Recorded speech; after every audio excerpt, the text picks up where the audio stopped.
gur mí mágad a caihirirla agus banna ceist leis an nGlas Triarach agus an cinenne atá déanta fáil réilis. My question relates to the Triarach, and I would ask you to just to outline as clearly as you can the basis on which the decision was taken to legislate for the removal of the Triarach. And if you could outline that in a rational way for me, I'd be very interested. Thank you.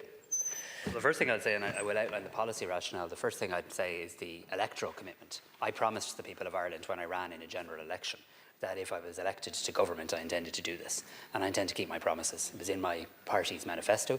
I think it was in our partner's party manifesto. It's in the programme for government, and we intend to act on it. We put it before the people as a proposition in our manifesto, and we are in government with a mandate from the people, and I intend to deliver on that mandate. Under the UN Charter, the UN Security Council has primary responsibility for maintenance of international peace and security. And shame on them, by the way, for not being able to even pass a motion on Gaza in recent days. It's not working. It's letting the world down. It's letting the people of Gaza down. As this House will be aware, the 5 permanent members of the UN Security Council can use their veto power to prevent the Security Council from taking decisions, including taking decisions in relation to the mandate for peace operations. We've seen this illustrated most recently, as I said last week, where a UN Security Council resolution simply calling for an unconditional ceasefire in Gaza was vetoed. In practice, even the threat of a veto by a permanent member, rather than its actual use, is often enough to prevent the Council from taking any action at all. We've seen this on many occasions in the recent past, including in relation to Ukraine, as well as in relation to the Middle East. This untenable situation has led the government to the decision that we need to change the legislation that governs how we dispatch our defence forces overseas. The current programme for government clearly sets out the government's intention to reform the triple lock legislation, and I wish to underline that it is intended to be done whilst also ensuring that amendments to the legislation are in keeping with our values and policy of military neutrality. And I want to reiterate, as I did earlier in this House, we want to work with people on that. We have vastly different views on the triple lock. I respect that difference. But I do want the legislation to actually look at how we can ensure that we're keeping with our values and policy of military neutrality. It cannot be emphasised enough. We have no desire to alter our policy of military neutrality. The proposed amendments to the legislation, I believe, are in keeping with Ireland's values and policies in this regard. And as the House is aware, Ireland's policy of military neutrality is characterised by the non-membership of military alliances or common or mutual defence arrangements. These legislative proposals have no effect on this policy.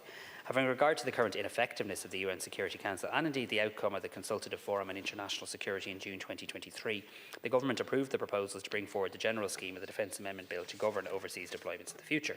The proposed changes will ensure that our legislation is fully up to date, is fit for purpose, and by making the changes proposed, we'll be removing the veto power of Security Council members over Ireland's international engagement, thereby allowing us, in my view, to reinforce our sovereignty and have this government and this Dáil make a decision to dispatch our defence forces overseas.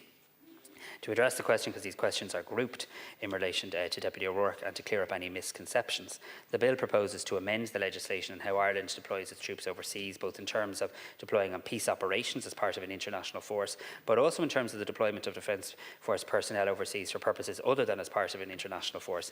And these include, for example, evacuation operations of Irish citizens abroad, something which has sadly become more frequent due to the volatile geopolitical situation. These provisions, I want to say, are separate to the triple lock provisions, and I think I do want to say that there's people in this House who vehemently oppose the removal of the triple lock who are in favour of some of those provisions, so I don't wish to conflate them. They shouldn't be conflated. I think they got a little bit conflated at the pre-leg. There are separate provisions here. There's the triple lock provisions, and there's providing the clarity in relation to, for example, evacuation operations of Irish citizens. I want to be truthful and clear in relation to that. I do want to say this, and I mean it, I said it to Deputy Gibney a few moments ago, I'm open to and want to refine the legislation. Pre-legislative scrutiny isn't just something we kind of go through and tick a box. How we actually make this legislation have the safeguards that members of this House want, that I want to make sure, how we make sure that the UN Charter, which we value, the UN Charter is at the heart of all that we do, how we look at things like human rights monitoring. These are all good things that we should do. We have produced in the draft legislation guiding principles around, being welcomed by the host country and the likes. let's look at do people think they're robust enough as well. So there's a scrutiny process underway. I think it's expected to last around 8 weeks, and following the conclusion of this, it is intended that we will draft a bill to go to government for approval, and I hope to bring it through the various stages of the Oireachtas. I will want to provide ample opportunity to scrutinise and debate the content of the bill and to work constructively. And what I would ask is that we don't reduce every conversation to what, and I'm not saying no one's done this morning, but what about military neutrality? Because there are militarily neutral countries, quite a number of them, that have no triple lock. So there are many, many, many, many ways you can be a militarily neutral country and not have a triple lock. People in Ireland, including me, have a deep love of our military neutrality. We want to be militarily unaligned. The people of Ireland, I'm clear, have an overwhelming desire for that. I also think, though, they get it in terms of the need to reform the current structures that are in place. And I said this earlier, I just want to say it again in the time available to me. We have troops in Lebanon today doing brilliant work, amazing work. The longest unbroken commitment to peacekeeping. I'm very proud that they're doing that under a UN mandate. What is the view of those opposed to these changes if that mandate isn't renewed this autumn? Is it the view that no matter what alternative, and by the way, there's no discussions on this, but hypothetically, is it if Donald Trump or Vladimir Putin or anybody else decides for whatever reason we're not renewing the mandate at the UN Security Council, is it the view that Irish peacekeepers should not continue their excellent work in Lebanon? It's not my view, but is it the view of the House? And I say that to be constructive, because these are the real live things we may have to tease our way through in the time ahead. Time do I have, Chairperson? A minute, okay. Obviously, I can't respond to the Taoiseach's 5 or 6 minutes in a minute. But certainly, you made many promises. We've had promises in Nice. We've had promises in Lisbon. Separately, we've promises to end the housing crisis, and many, many solemn promises that you haven't fulfilled. So as to stand up here to say you're going to fulfil a promise, it's not the question I asked. The question I asked, what was the basis for leading to this decision? I would have thought somewhere there's a document that sets out these are the problems. And the continuous referral to the difficulty with the veto has always been framed in terms of the Russian veto being used. Even today, and this is your third occasion to speak on this, you talk about the recent decision of the failure of the UN in relation to calling for the ceasefire, and you failed to call out who used the veto. America used the veto. So you talk about hypothetical situations which you've told us in the past you don't like to talk about, you like to deal in reality. Well, the reality is America used the veto to stop the ceasefire and to allow genocide to continue. Thank you.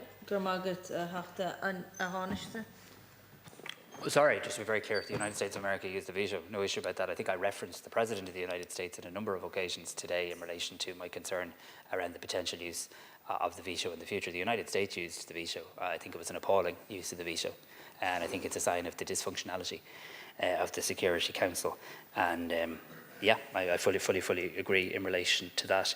I mean, Nice, Lisbon, etc. I'm talking about we ran an election. Nice and Lisbon are very important. We gave commitments in our manifesto. We did articulate these, not just in this government, but in the last government. This proposal isn't coming as a surprise to you or to anybody in this House at all. And I believe the Irish people see a very clear difference. And I think we've seen this in public polling recently, a very, very clear difference between valuing military neutrality and recognising that we can have an informed discussion about how we reform and change the triple lock. I don't think the two issues are conflated, and I think this conversation about every time we try to discuss defence, security or peacekeeping being you're attacking military neutrality, we're not at all. Military neutrality isn't owned by you, the left, or anybody else, it's owned by all of us. It's deeply valued across party, including my own. And we've no proposals to change military neutrality. And what I'm saying is I want to work with you to make sure the legislation is clear in relation to that. I really do. And we might have differences in terms of the proposal around the triple up, but we should seek to get that legislation right. I'm not just talking about hypotheticals, though I accept what I said in Lebanon was a hypothetical, but I have previously mentioned in this House the challenges that we've already faced in relation to the veto. And I just don't understand what the problem is in relation to actually deciding that the democratically elected people here, the people who elect you in Galway and me in Wicklow and you in Dublin, can actually make a decision that the government and the people's representatives, and by the way, we do have, Deputy O'Leary was asking me, we do have oversight structures here. Every law that is passed, we have arbitrators. It's called the courts. Our country, why would we give that sovereignty away? And I've looked at other countries, and I'm happy to discuss these when we take the legislation through. I've looked at other militarily neutral countries, ones that you wouldn't doubt at all are militarily neutral. You wouldn't question that. You couldn't question it, I wouldn't question it. And they don't have a triple lock. So this idea that it's the triple lock or no military neutrality. It genuinely doesn't objectively stand up to scrutiny. You can favour the triple lock, but it's not the same as saying the triple lock must stay or military neutrality is threatened. It really, really isn't. And there are many, many, many examples of countries that are proudly militarily neutral that don't have a triple lock. And you wouldn't suggest that they're militarily aligned. So there's a way of getting this right. And I look forward in the first instance to the report coming back from the Oireachtas Committee on Pre-Legislative Scrutiny. There have been lots. There's been an international forum that my predecessor hosted in relation to defence and security that looked at the issue of the triple lock. There's been much work done on this over quite a number of years. There are genuine different views in this House, I respect that. But there is a way of getting a piece of legislation right here that actually guards military neutrality, but also recognises that we have to have an ability to deploy peacekeeping troops that doesn't succumb to a UN Security Council veto, in my view. I don't know if you understand the Lisbon. We had to vote a second time because of people's concerns in relation to the militarisation of Europe and our concerns about neutrality. So we gave solemn declarations of whatever they were called, Nice and Lisbon, and you forced the people to vote twice. The current Taoiseach has told us that the triple lock is a fundamental part of our neutrality, the core of our neutrality. Perhaps you should talk to him about that. When did that change? And I'm actually coming back. If you're asking us to change something as fundamental as our policy of neutrality, that you would lay out in black and white what led to that decision. Which veto was used when, at what time? Which country used the veto the most? The role of America. The appalling role of America lately in voting against a ceasefire. More than ever, we need to use our voice. Earlier on, you referred to the volatile situation in the world. That's why we need to stand up, not reactively, proactively.